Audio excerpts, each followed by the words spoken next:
Or two? There. It's red. We got it. All set. All right, welcome. We're General and Housing. It's February 7th, Tuesday afternoon. And we're here with Treasurer Mike Pieciak. And actually, before we get started, we have just a couple of, we have some guests here. Representative Burrows, did you want to introduce? Yeah, I just thought Kim, what is her last name? Emmitsburger? Emmitsburger testified with us a couple of weeks ago when we were talking about housing and homeless individuals. And she's here in person. She's part of the Snelling Leadership Group. So welcome to the folks who are coming to see this testimony. We are here today with Mike Pieciak, who is the Vermont State Treasurer. The Treasurer's Office in H66 has been designated as the, well, they're more than an agency, they're the Treasury, for setting up the paid family leave insurance program that we're proposing in H66. And so I want to have the Treasurer come in and talk about how that would work with them. Before we get started, we'll go around the room. Representative Tom Stevens, I represent Washington Chittenden. Kathleen James from Bennington Ford. Joe Parsons, I represent Thompson, Groton, and Newbury. Emily Krasnow, South Burlington. Ashley Bartley, Fairfax and West Georgia. Caleb Elder is Starksville. Dennis Labonte, Linden, Sutton, Newark, Sheffield, Wheelock. Hi, I'm Elizabeth Burrows, and I represent Windsor One, which is Heartland, West Windsor, and Windsor. Nice. I think we met in Heartland. Yes. Yeah. Excuse me. Sorry. I'm Larry Labor. I represent Orleans, Essex, District 1. Nice. I'm Mary Howard, and I represent Rutland District 6. And Representative Chestnut Tangerman may be joining us, as may Representative Lamont from Morristown. So, but with that, Mr. Treasurer, welcome to the committee. Well, thank you very much, and thanks for having me. And I'll introduce also Gavin Boyles, who's with me, who is the Deputy Treasurer at our agency. And Gavin was a General Counsel over the Department of Financial Regulation with me for the last 5 years or so before I left to run for State Treasurer. So Gavin and I have been working together for quite some time. Great. Well, again, we've asked you to testify on, I hope it wasn't presumptuous that we were putting the office of the Treasurer as the office where, or as where we would be trying to locate this program. And if you could just, again, give us your background, give us the comments that you need to, but also address the program as we've laid it out for you. Yeah, for sure. No, happy to. And again, thank you to the committee for having me. I'll lay out a little bit of my own personal background. I mentioned I was at DFR, so I was the commissioner at the Department of Financial Regulation for the 6 years prior to leaving to run for State Treasurer. I was the deputy commissioner at the department for about 2 years before that. So DFR regulates insurance companies, investment firms, banks, credit unions, basically the financial services industry in Vermont. Before that, I worked as a lawyer for 3 or 4 years, maybe 5 years altogether at a firm here in Vermont and one in New York City. Grew up in Brattleboro, so have that background in terms of Vermont. But at DFR, we also, as part of the governor's administration, worked on paid family leave in that role for a number of years, examining it relative to the private insurance market, looking at a number of other states, understanding in 2018, 19 in that time frame, what it would look like to build out a paid leave program in Vermont to have it be state administered, contemplating what would it mean to be state administered, but with the assistance of a third party administrator or an insurance company. So these are, issues that we've been, at least personally myself, and I know Gavin via DFR and some other folks on our team that have come over from the Treasurer's Office have been familiar with and have been working on for, quite some time. Just to give you some background, I think of the Treasurer's Office that might just be helpful in sort of framing, what we do. So we have, three primary divisions. We have a retirement services division. So that retirement services division handles the 3 pensions for municipal employees, state employees, and teachers. So individuals that are approaching retirement, making sure that they get counseling for what it will mean when they retire. We also administer the payments. So when people become eligible for retirement, when they're in retirement, we are sending out those pension checks. When they have questions about their benefits in retirement, that's the retirement division. When they're newly onboarded into state government and they have questions about any elections that they might be able to take or what group they might fall into, again, that's that retirement services division. So there are about 60,000 or so individuals that, they work with, whether they're retired or active employees through the system. Again, their primary responsibility is managing the pension systems. We also have an unclaimed property division that handles right now it's about $119 million of unclaimed property, trying to connect that money back to Vermonters. This past year, we sent out about 15,000 claims that were successfully administered, about $7 million to those individuals. So just a plug on unclaimed property, it's on our website. You can check it easily for yourself. Pass it along to your constituents as well. I'm sure they'd be happy when you inform them that they have money that they can claim through our office. But, every year we get more money than we pay out just by the volume of the way things have been turned over to the office. So that number has been growing and something that we are trying to manage, but something we're trying to pay down.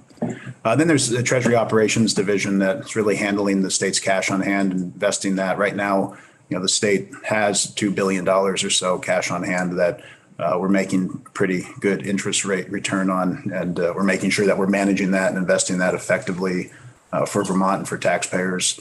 They also handle all of debt issuances and the debt management for all the outstanding bonds and obligations for the state of Vermont. And, they handle billions of dollars of payments, a year, and millions of dollars of transactions, just in terms of individual transactions that come through, whether it's payroll or individual vendor purchases or things of that nature. So those are the divisions that sort of have, functions within the treasurer's office, if you will, that sort of have a public, interface.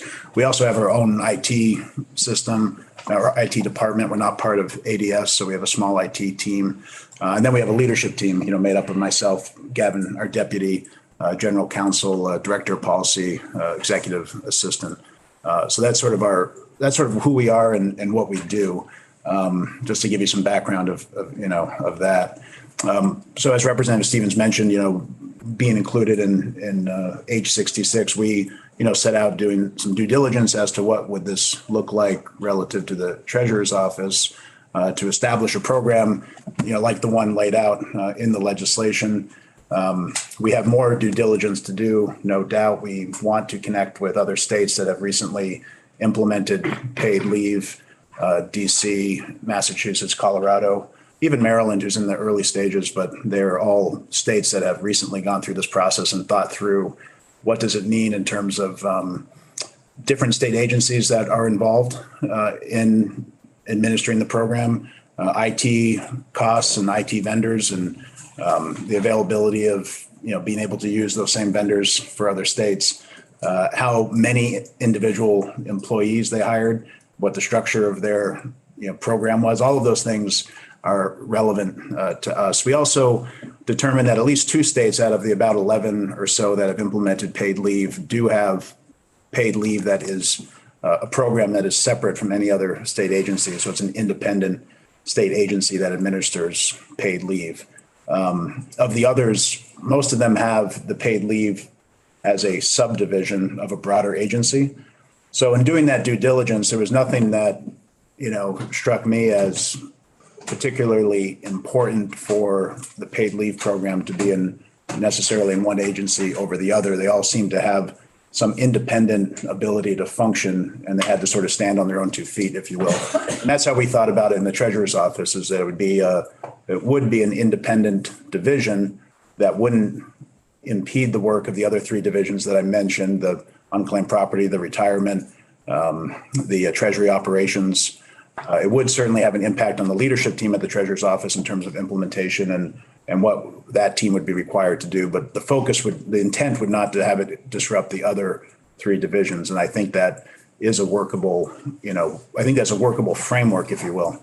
And I think it's the same framework that would be implemented depending on wherever this program was housed. So when we think about in terms of an entity that's thinking about implementing a new program at all, or this program specifically, there's sort of three areas that I think about. One is making sure there's sufficient resources available to administer the program. So making sure you have the ability to hire enough people, make sure you have the ability to set up an effective IT program. That's obviously critical. You want to make sure that it has a strong foundation so that it can be an effective program, that can be administered efficiently, and that it is successful, when the day comes to be successful. The other piece of it is around administration. So the ease of administration and the flexibility, you just want to make sure that that entity, it's us, are part of this. If it ends, if this is implemented, that there's flexibility to, be able to implement things that are not foreseen when the legislation is passed. So that's just sort of another broad principle that, I want to encourage you to consider. And then, of course, fund solvency and thinking about what the appropriate startup costs are, what the appropriate rate is. And I know obviously you all and JFO have been looking at that closely. Just for ourselves, we still have more due diligence that we want to do to think that through. But there are obviously some aspects of the legislation that have some uncertainty with them because they're not programs that, are necessarily in other states. So I know JFO is working through that and we're trying to verify that for ourselves too. But that's another consideration on any program is that, it's just making sure you have a sense of what the uptake will be and what the volume will be relative to what, what the costs are going to be and what that's going to look like in in that sort of point about flexibility and ease of administration. I think overall timeline is important too.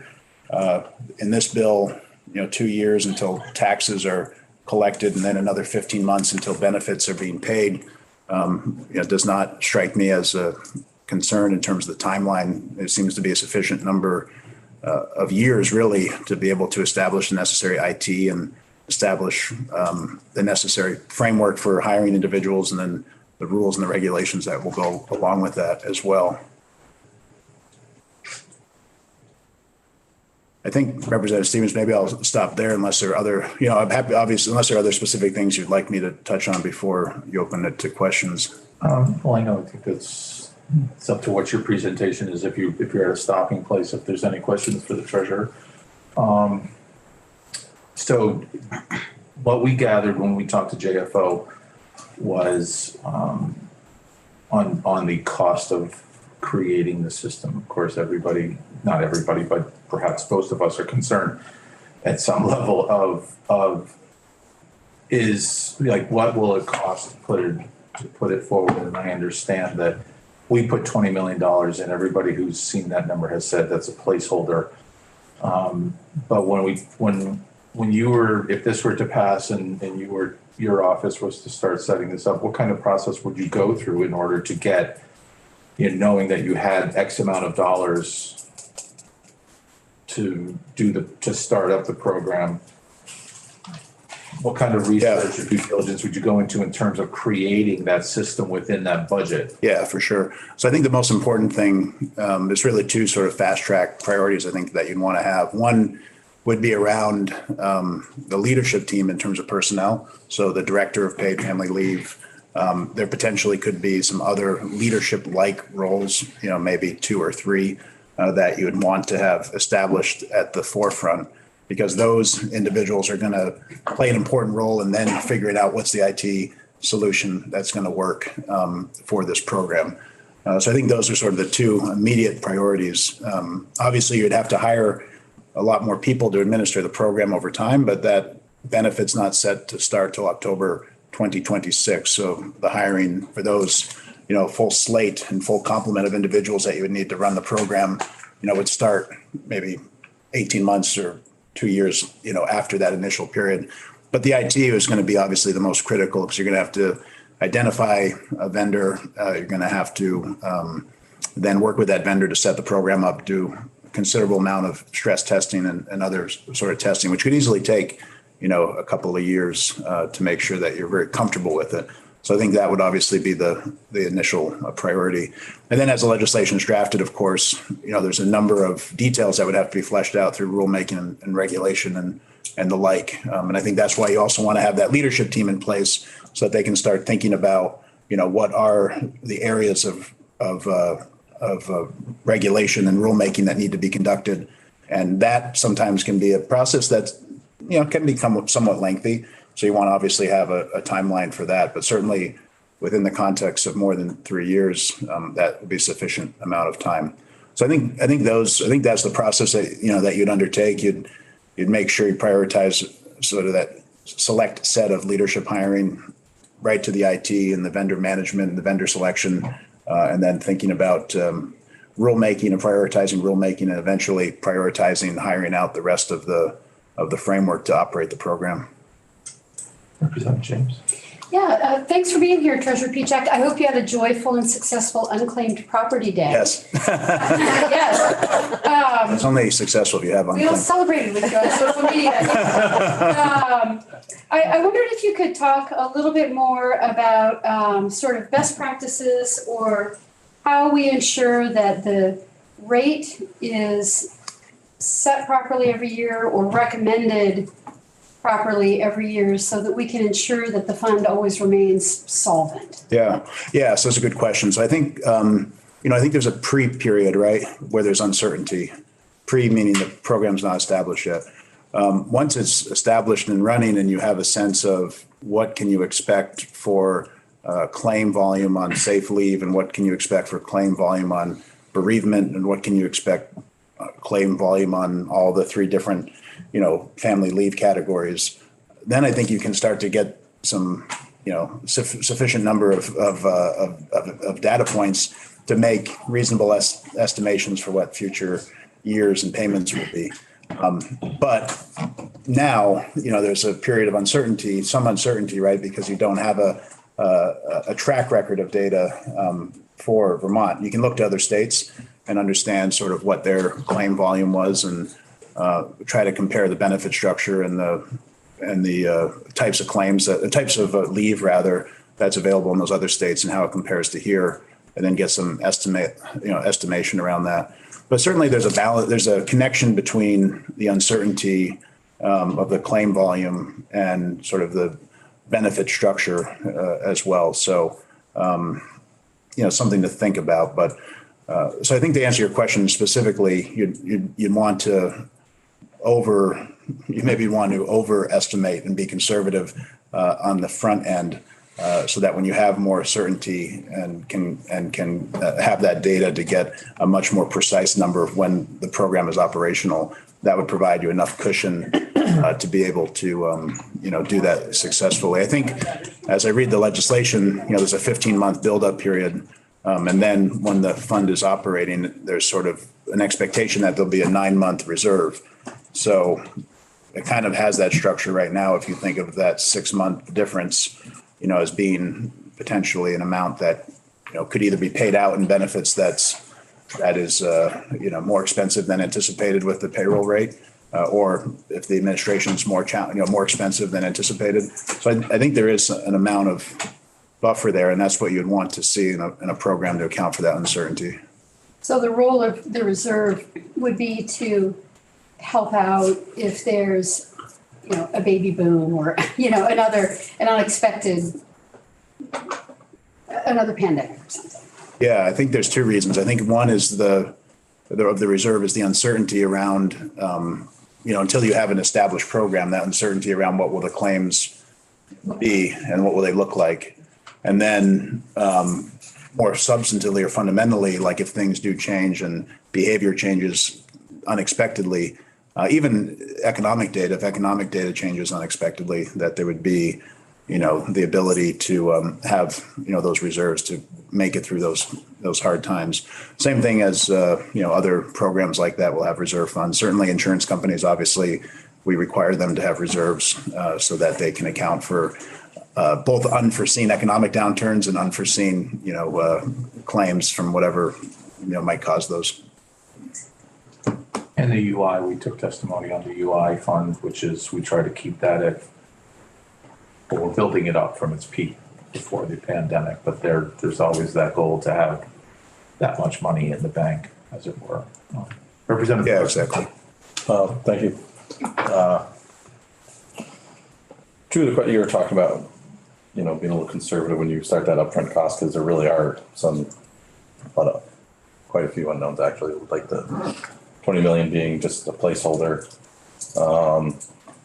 The director will hire as many people as they need to carry out the provision. There's a lot of unknowns about the cost.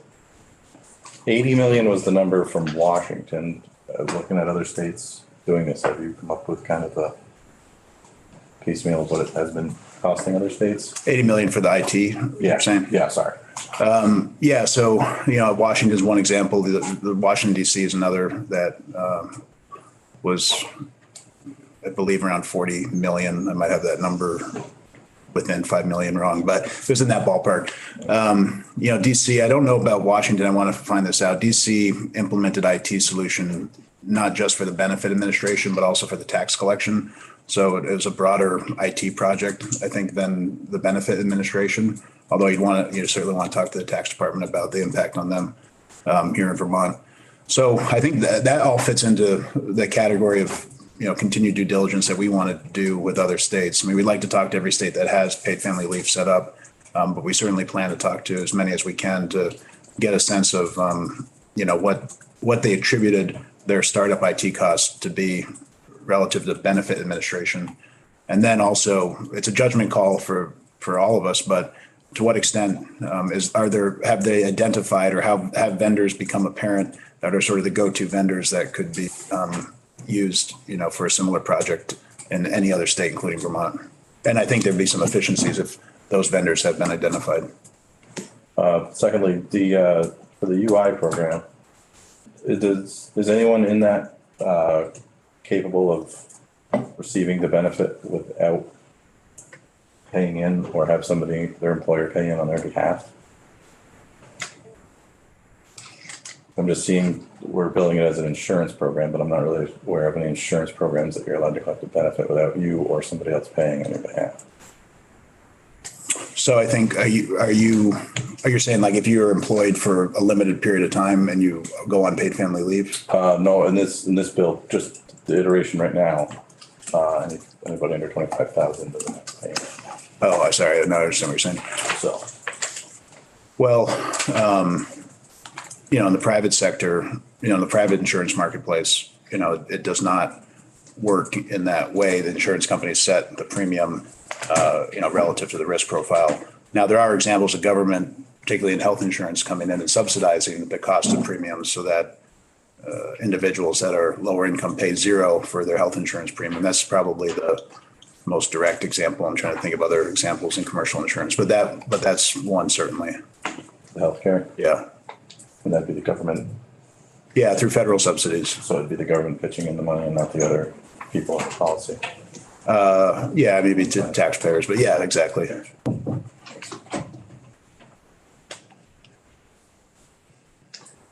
The elements of setting up the technical part, I'm just trying to, with the reserve fund, with what, 9 months, whatever 9 months is in terms of the collection of our presumed taxes. And there's 6 months more. I mean, does that amount just sort of gets not set aside, but is it protected, or is it just identified as the reserve fund and you're allowed to invest it? Or does it just stay by itself in the case of a fund like this so that it's not endangered? Yeah, so I think it's a good question, and it's something that, I think maybe we'd want to contemplate the legislation having the authority to be able to invest funds like this consistent with other state funds that we manage.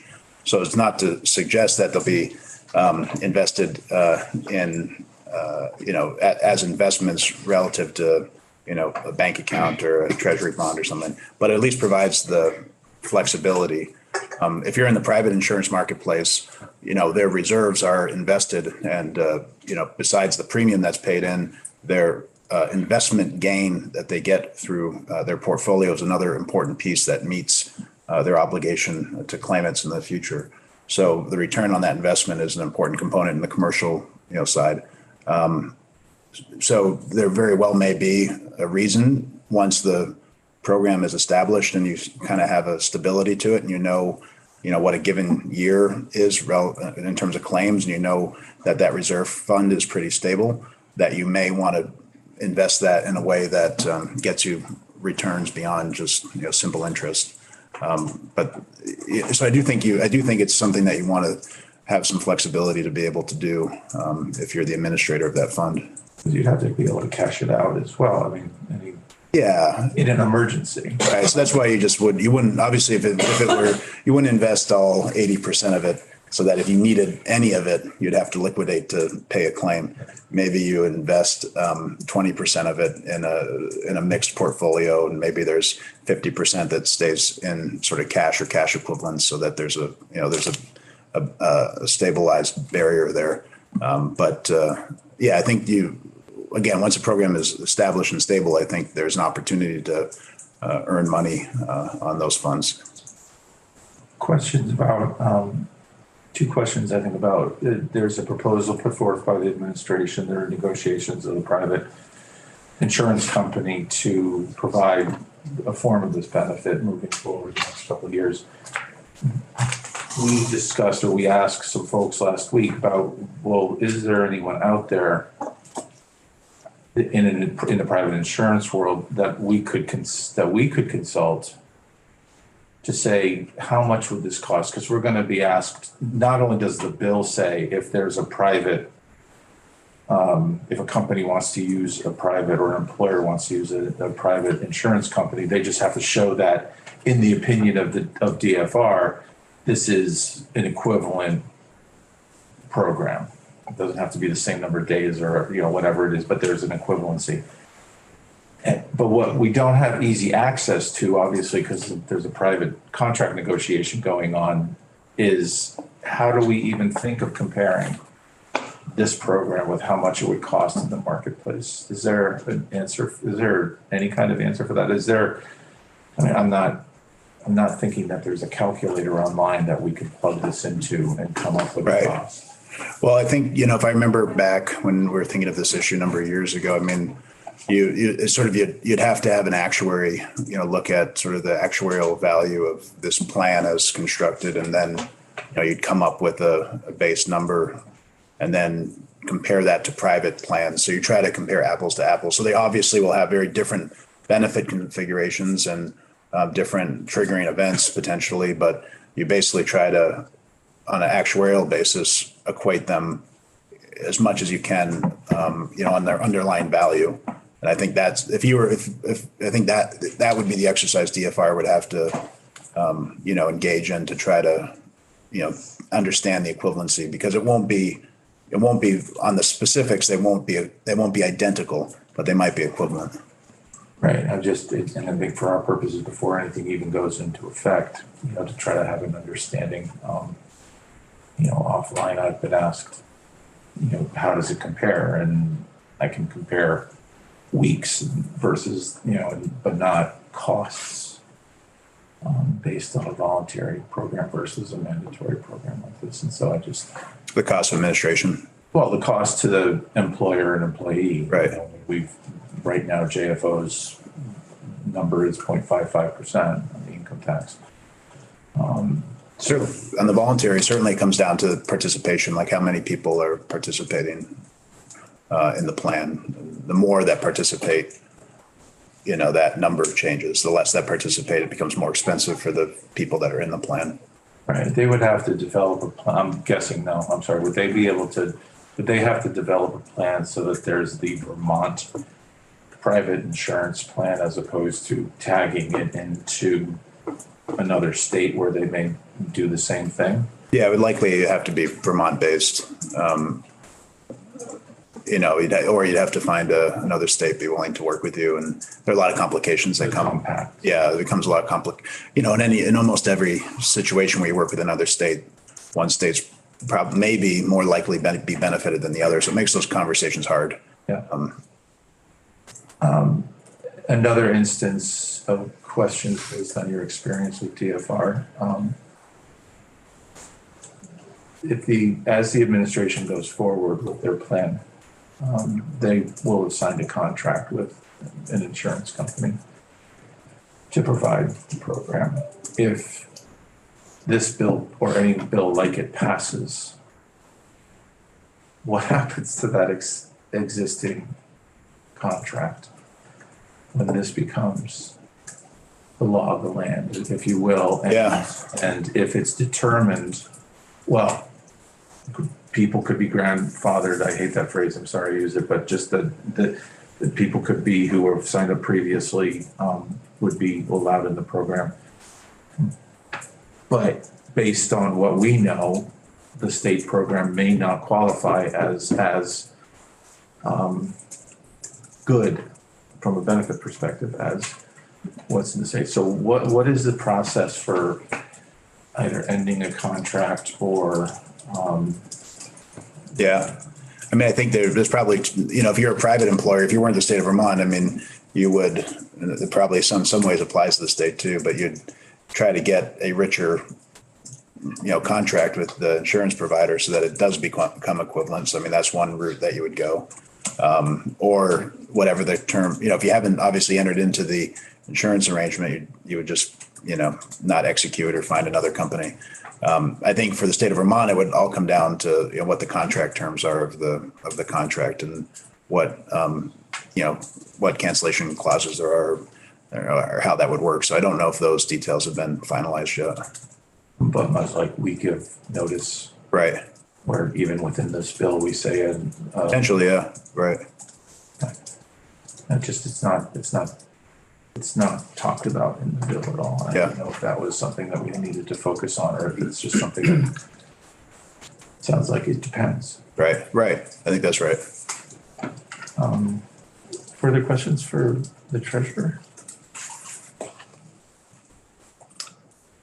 Yes. I'm sorry that I missed the first part of your testimony. If you don't mind starting over. I appreciate that. We were muted the whole time.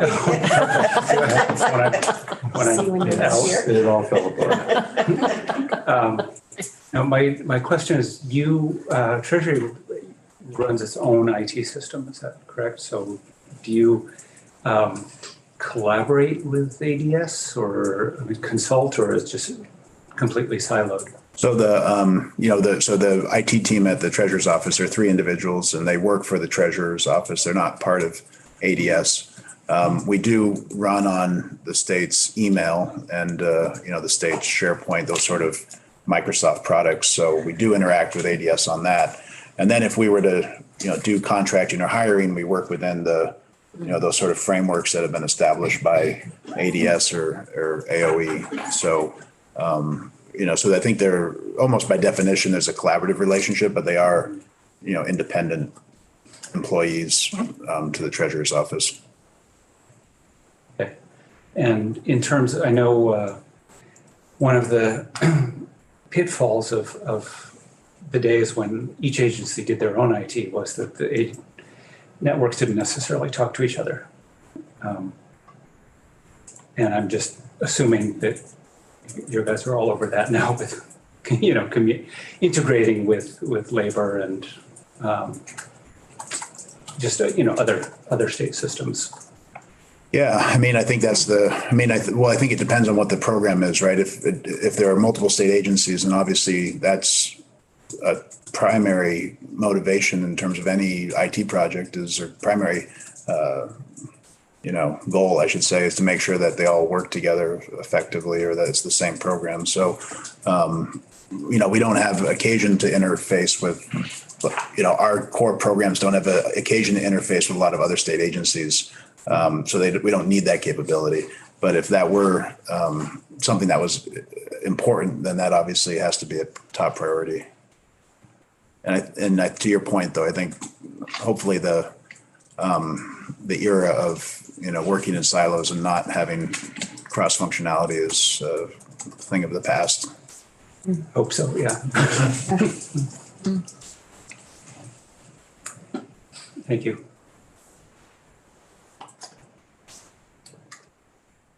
So given,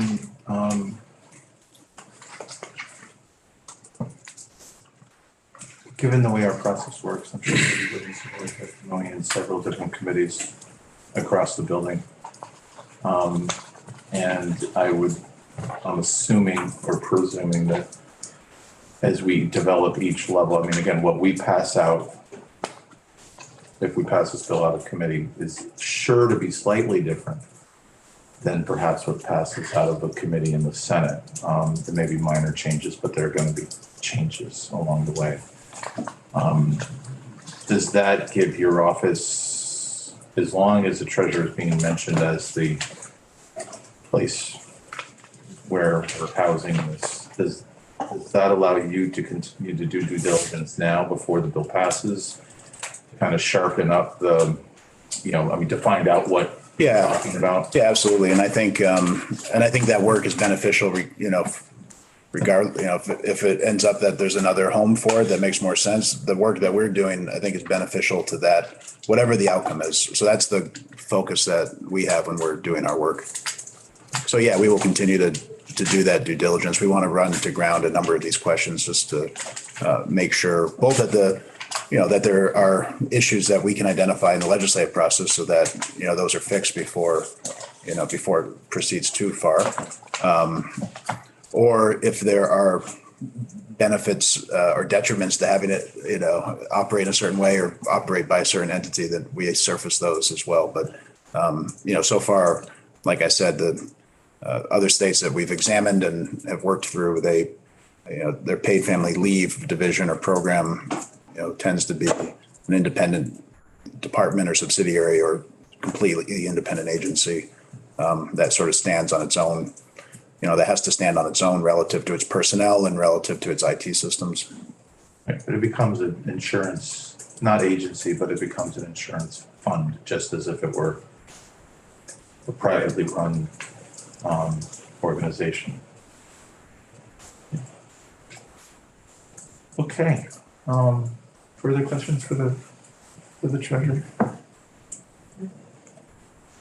All right. I so appreciate you making time to come in. Yeah, thank you for having us. And if there are individual questions, obviously don't hesitate to reach out to me or to Ashlyn Doyon, who's our director of policy. Absolutely. And if we have any follow-up questions, we'll pop them in the email. And if you can't make it here, then perhaps if we need to see you again, we'll see you on Zoom. No, that sounds good. I'm right next door. Yeah. Yeah. All right. Well, thank you very much. Yeah, thank you. Thanks, Mike. Thank you. And we'll stay alive.